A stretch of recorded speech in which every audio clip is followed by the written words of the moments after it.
자, 여러분 안녕하십니까? 예, 공인회계사 이영석입니다. 기본으로 돌아가는 회계 처리. 오늘 이 시간에는 인건비에 대한 회계 처리를 좀 설명할까 해요. 인건비라고 하는 거는 사람과 관련된 비용을 한문으로 인건비라고 이렇게 쓰거든요. 그래서 인건비에 대한 회계 처리가 무엇이 있을까? 우선 인건비라는 게 뭘까를 한번 생각해 보죠. 가장 중요한 인건비는 월급 받는 거예요. 급여. 그리고 1년에 정기 보너스 또는 특별 보너스, 이런 보너스라고 표현되는 상여. 그죠? 예. 그리고 또 뭐가 있을까 하면은 퇴직금. 퇴직금은 그만둘 때 받는 거죠. 퇴직급여.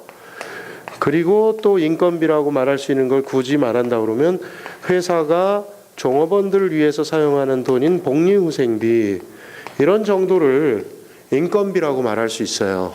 예, 회계 처리는 급여, 상여, 퇴직급여, 복리후생비가 회계 처리는 뭐 그렇게 크게 다르지 않습니다. 차변의 비용, 대변의 미지급 비용, 뭐 또는 차변의 비용, 대변의 보통 예금, 이렇게 나가면 되는데, 한 가지 여러분들이 주의하실 거는 이게 임원한테 나가는 거냐 종업원한테 나가는 거냐는 세금 면에서는 얘네들은 차이를 보여요. 상여나 퇴직급여는. 아마 이거 이제 법인세 세무조정 공부하시는 분들은 배우게 될 텐데, 임원의 상여나 임원한테 퇴직금을 줄 때는 한도가 정해져 있어요. 세법상. 그래서 그 한도를 오버하면 손금 불산입되는 규정이 있다는 걸 미리 잠깐 말씀을 드리고 일단 회계 처리를 설명할게요. 그래서 지금은 회계 처리를 설명하려고 하는 거니까 일단 임원 종업원에 대한 얘기는 이렇게 하고요.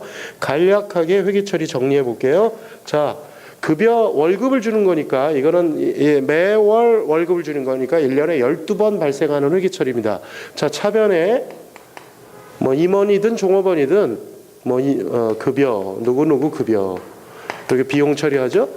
대변에 보통 급여가 발생하면 그날 당장 돈 줄 수도 있지만 타이밍을 한 템포 늦춰서 그 다음 달에 줄 수도 있기 때문에 원래는 미지급 급여 이렇게 회계 처리를 하고, 지난번에 설명한 대로 원천징수 하셔야 되기 때문에요. 예수금이라는 부채를 이렇게 띄워야 돼요. 예, 즉 이 사람의 월급이 200만 원이라 하더라도 간이세액 조견표에 의해서 이 사람이 다달이 떼어야 되는 게 보니까 예를 들어서 20만 원이다. 그러면 미지급 급여는 얼마가 됩니까? 180만 원이 이렇게 되는 거죠. 자, 차변의 비용의 발생, 대변의 미지급금이라는 잠깐 뜨는 부채의 발생, 그리고 예수금이라고 하는 원천징수된 세금에 대한 부채의 발생, 이것이 급여에 대한 처리입니다.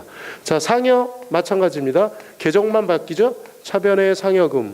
물론 이게 임원 상여면 보통 우리는 이제 회계 처리할 때 홍길동 상여금, 김분자 상여금 이런 식으로 쓰기도 하지만 어쨌든 상여금 얼마 대변의 미지급금, 이때는 미지급 상여 이렇게 하죠. 둘 다 요거 부채입니다. 그 다음에 상여에 대해서도 세금, 예수금 이렇게 회계 처리하게 됩니다.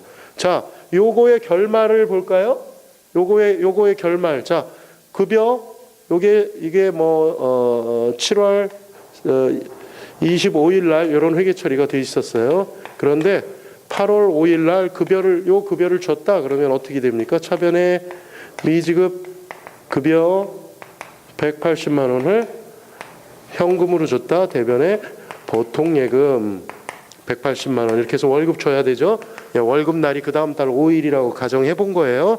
자, 그리고 이 예수금은 그 다음 달 10일 날 원천징수는 납부해야 되니까 차변에 예수금 20만 원, 대변에 보통 예금 20만 원 이렇게 해서 국세 또는 사대보험 등등 내야 되는 것입니다.